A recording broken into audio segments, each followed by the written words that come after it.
Hi, good morning Vietnam. Ngayon na yung araw na pagpunta namin sa Sapa. Ang pick-up time namin is between 6 o'clock hanggang 6:30. So, pababa na kami. Ito na yung mga gamit namin. Yan, ito lang yung dala ko. Backpack lang. Parang 4 kilos. Yan naman. Dala yung mga ibang namin. Oh. Basura namin. Oh. Tapos lang namin mag-breakfast. Kakalabas lang namin ng hotel. Ready na sila magtimba, oh.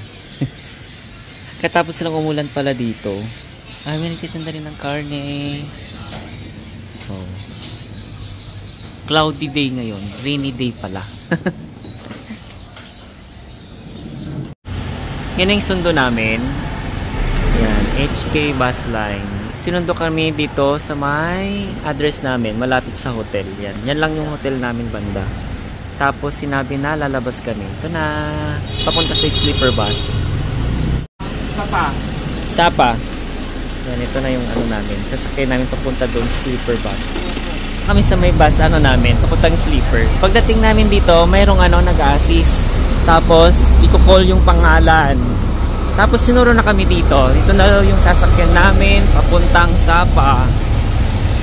Tapos i-approach lang daw namin yung driver. Per bus siya. Kinuha yung namin. Sapatos. Nilagay dito. Dito kami sa taas daw. Dito na kami sa loob ng sleeper bus. Ganda, oh. Meron dito, bottled water. Tapos meron ditong wet wipes. May TV din. Ayan, oh. Eto, ano to? Lagayan ng bottle. Maganda dito sa taas kasi makikita mo lahat. Ayan, oh.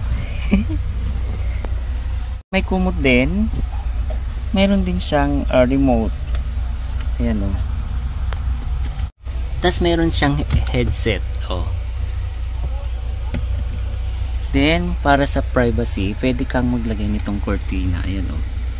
Oh. Tapos itong higaan ay meron siyang leather. Ito yung booking namin. Nabook namin ito sa via Klook. 1,840. Dalawa na kami. Ayan. 2 upper single cabin. Ay, paalis na pala kami. Ayan. Ito, pwede mo siyang sleep mode. Patayin mo yung light. Oh. Tapos, on natin yung TV. Mayroong mga movie. Ayan, oh.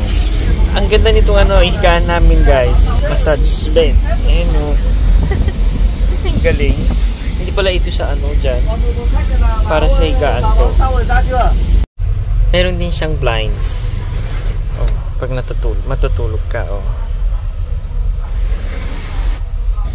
Palis na itong bus namin. Lakas ng aircon. Ano ba pa ito na yan?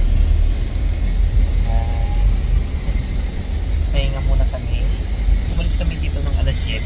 Tingnan ko kung anong oras kami makarating mamaya. First bus stopover namin. Pwedeng umihi, tas kumain. Ibayad pala yung CR dito. Doon. 10,000 Vietnamese dong. Pero hindi naman ako pinagbayad ng ng matanda. Ang alam niya siguro bata ako. Hindi naman ako sinita.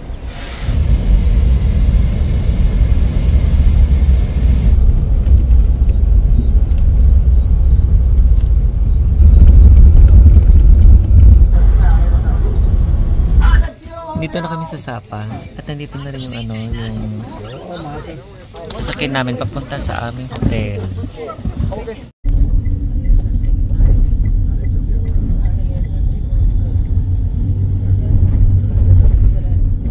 Ang ganda nitong hotel na to, oh. Sapa Station.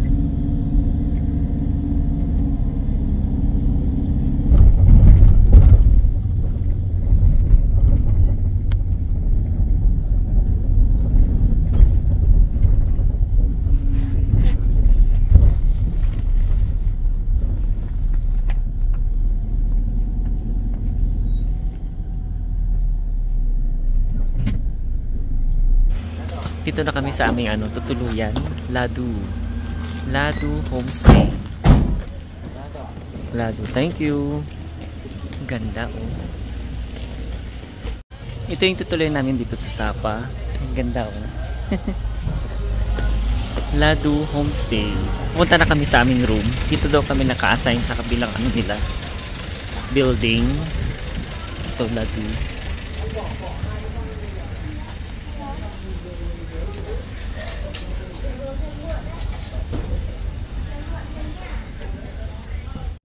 Dito na kami sa aming room.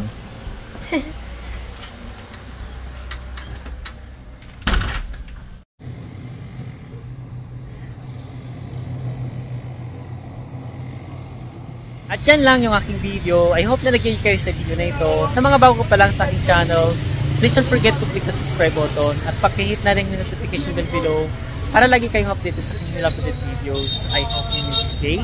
Stay humble and be kind. See you next vlog. Bye!